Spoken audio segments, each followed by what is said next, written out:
Hello everyone, my name is Nikola Miladinovic, and I've been working in Almon for 7 years now. Today I'll be going over the 3 main phases of production which I used to create our most recent Kohler how-to video, and they are pre-production, production, and post-production. Pre-production has many avenues, but some of the most important are the initial idea of the project itself, scripting, working with our subject matter experts, shot lists and storyboarding, and even lighting the scene. The project starts with all the essential team members getting together and starting to form the idea for the project. For this one and for future ones we want to do, we just want to make sure that they were nice, simple, and easily understood. As an idea is made, the next phase would be to sit down with our content creation group and form a script.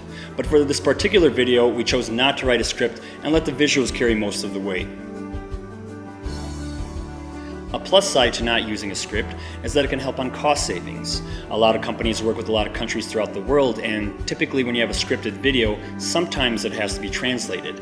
When you have to translate something, that's added time and money to the project. In this case, I had the SME do the entire procedure from beginning to end as I filmed it.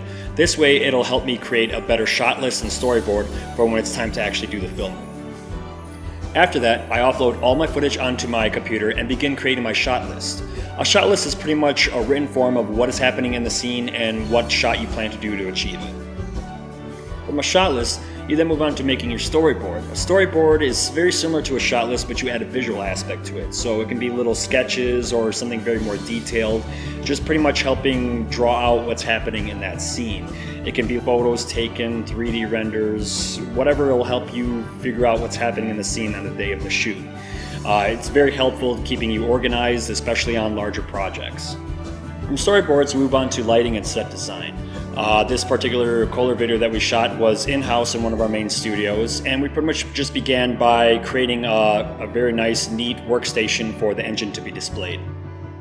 Then we began moving on to one of the most important parts of filming, and that is lighting. Lighting can portray emotion and feeling. If I were to choose only one harsh key light like this, it now feels very, dramatic and moody in the scene. And if I go back, now it's more evenly lit and you get the total opposite feeling. The wrong lighting can make or break a shot. Once the scene is lit, I then ask the SME to stand in where he would on the day of filming, and that's for me to just do some last minute tweaks to the lighting if necessary before we begin to shoot. As for actors, we can hire out talent, but what I would prefer if possible is if we could find a subject matter expert who is comfortable in front of a camera. The reason I say this is because hiring out an actor, it takes more time to try and teach them the procedure or get comfortable with the tools that we need to do, whereas a subject matter expert knows the project in and out, knows how to use the tools, and then it's only my job to try and make them feel more comfortable in front of the camera. But at the end of the day, it's still project dependent. Before any shoot begins, we make sure our actors or SMEs are wearing all the appropriate PPE gear that a technician would wear out in the field. Each product may vary on what safety gear you need to wear, but we at least try to make sure that our technicians wear steel-toe boots, gloves, safety glasses, and on occasion, earplugs. Production is where we take everything from pre-production and put it together to film the project. I can't emphasize enough on the importance of pre-production. Once you know all the ins and outs, the storyboarding, the process, all the steps that we did from the get-go, it just makes for a streamlined shoot, and it also cuts down time on reshoots as well. A popular film technique that I like to use is called cutting on action. It's where you film the same object but from 2 different vantage points, so you can do like a wide and a close-up. So the wide I like to do, like how I did with the Kohler, is give you a nice establishing shot to show you where overall you are to look at the engine, and then I'll cut in on the close-up, which gives you the more detailed area and where I want you to actually focus on when trying to figure out the procedure. After the shoot is done, I upload all the footage into a detailed folder structure. Being organized is key. Not only is it a time saver, but if somebody else has to edit the project, they know exactly where to find everything. Post-production has several steps and is typically the longest part of a shoot depending on the project size.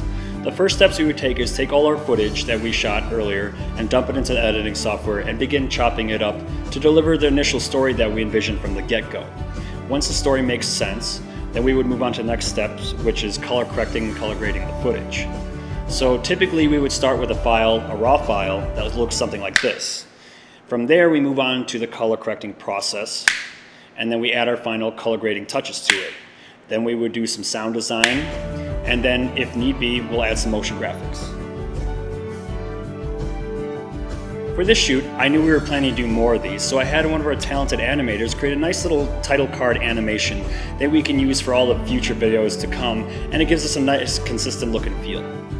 The final steps before we call it a final project is we do an internal quality control process where we get a handful of people and we have them run through the video or whatever the project may be and just look for any mistakes, errors, imperfections, anything like that before we send it for upload.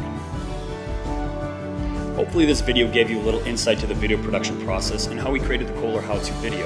If you'd like to see the final video, you can click here, or you can subscribe to our page for any future videos that are coming up. Thank you.